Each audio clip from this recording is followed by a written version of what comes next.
Assalamualaikum warahmatullahi wabarakatuh. Sobat Planters, pada kesempatan kali ini pokok bahasan kita adalah optimalisasi produksi buah sawit. Banyak hal yang mempengaruhi tanaman sawit kita berbuah dengan lebat dan meningkat sepanjang tahun. Tapi topik kita kali ini adalah tentang benih, atau bibit sawit. Mari sama-sama kita simak.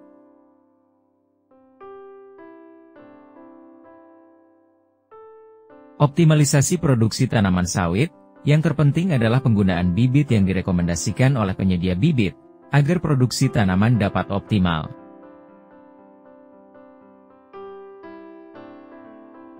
Saat ini terdapat 18 penyedia bibit sawit unggul yang direkomendasikan oleh pemerintah yakni PPKS Marihat, PT Socindo, PT Landen Sumatera, PT Damima Sejahtera, PT Bina Sawit Makmur, PT Tunggal Yunus, PT Tania Selatan, PT Asda Bakri Plantation, PT Sarana Inti Pratama, PT Bakti Tani Nusantara, PT Gunung Sejati Ibu Pertiwi, PT Sasaran Ehsan Mekarsari, PT Aneka Sawit Lestari, PT PN4, PT Palma Inti Lestari, PT Panca Surya Garden, PT Minamas Plantation, PT Timbang Deli.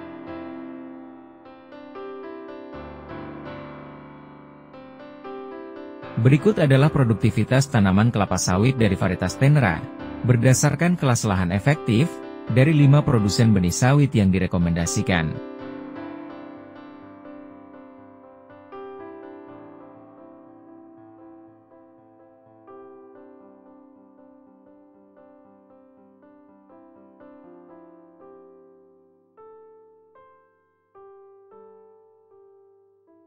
Terdapat 3 jenis bibit sawit yang ada di Indonesia, yakni Psifera, Dura dan Tenera, dan inilah ciri-cirinya.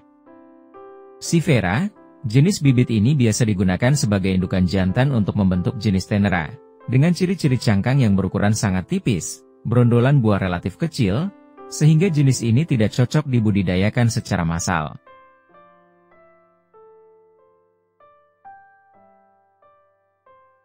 Dura. Jenis bibit Dura ini digunakan sebagai indukan betina dalam membentuk jenis Tenera.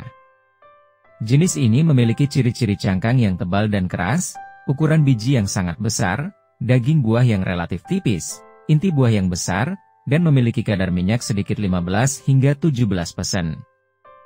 Juga produktivitas buah yang rendah 14 hingga 17 ton per hektar per tahun.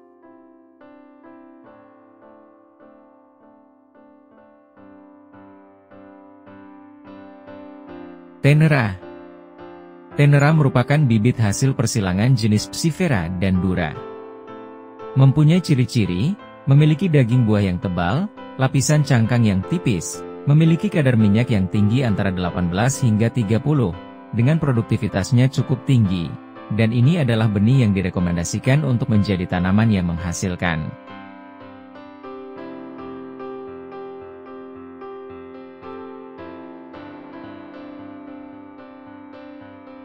Sobat Planters, kesimpulannya, jangan tergiur oleh penjual bibit sawit abal-abal, yang menawarkan bibit sawit murah, dan dengan janji muluk-muluk, seperti benih bersertifikat, benih hasil persilangan Dura dan Tenera asli, dari salah satu penyedia bibit, apalagi ada janji nanti apabila bibit ini ternyata palsu, akan diganti ongkos tanamnya beserta biaya bongkar tanaman lama, dan bibit baru gratis. Tetapi para petani harus waspada, karena buah sawit baru akan kelihatan itu Tenera atau Dura, bila buah tersebut dilakukan pengecekan terhadap buah, dengan membelah buah sawit, sementara untuk tanamannya sendiri, tidak dapat dilihat secara fisik mana itu tanaman Dura atau Tenera.